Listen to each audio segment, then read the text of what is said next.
এক বাটি চিড়ে দিয়ে আজকে তোমাদের দারুণ একটা রেসিপি করে দেখাবো, যেটা কেউ বাড়িতে এলে চটজলদি ভেজে দিতে পারবে, বা তোমাদের সন্ধ্যের টিফিনে গরম গরম চায়ের সাথে এটা কিন্তু বেশ যাবে।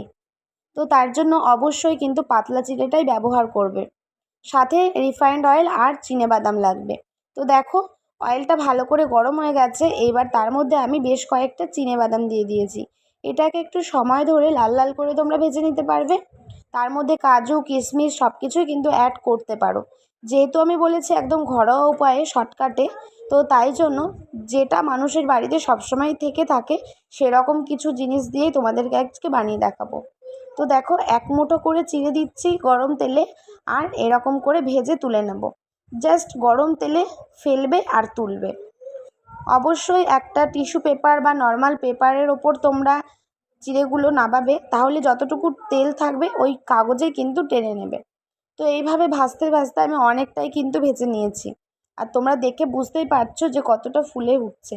এটা কিন্তু একদমই দোকানের মতন হয়েছে, বা আমরা ট্রেনে যে প্যাকেট করা চিড়েগুলো খেতে পাই সেই রকমই। তার সাথে দেখো, আমি স্বাদটা আরও একটু বেশি বাড়ানোর জন্য দুটো কারি পাতা দিয়ে দিয়েছি।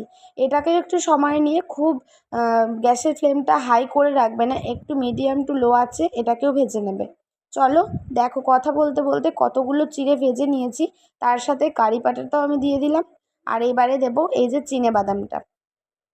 এটা তোমরা খোসা ছাড়িয়েও দিতে পারো, বেশ একটু ভালো লাগবে বলে আমি আর খোসাটা ছাড়াইনি। তো দেখে বুঝতেই পারছো কতটা ভালো হয়েছে, আর নিশ্চয়ই তোমরা এটাও বুঝতে পারছো যে একদম পারফেক্টলি দোকানের মতনই হয়েছে। তার সাথে আমি অ্যাড করেছি চাট মশলা, আর তার সাথে বিট লবণ। তোমরা তোমাদের পরিমাণ মতন অবশ্যই দেবে। এবার চলো সব কিছুকে ভালো করে হাত দিয়ে মিশিয়ে নিই। আর তোমাদেরকে একটু মুঠো করে দেখাবো যে এক হাতে মুঠো করতে কেমন মুচমুচে হয়েছে আর একদম গুঁড়িয়ে গেছে।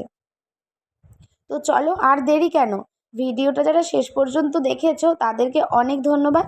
এইবার চলো চটজলদি করে রেসিপিটা কিন্তু ট্রাই করো, আর আমাকে কমেন্ট বক্সে জানিও তোমরা খেয়ে কেমন হয়েছে। দেখো তো কত সুন্দর হয়েছে। তো চলো আর দেরি নয়, এবার বানিয়ে ফেলো আর আমাকে কমেন্ট বক্সে জানিও। তোমাদের কমেন্টের অপেক্ষায় থাকলাম।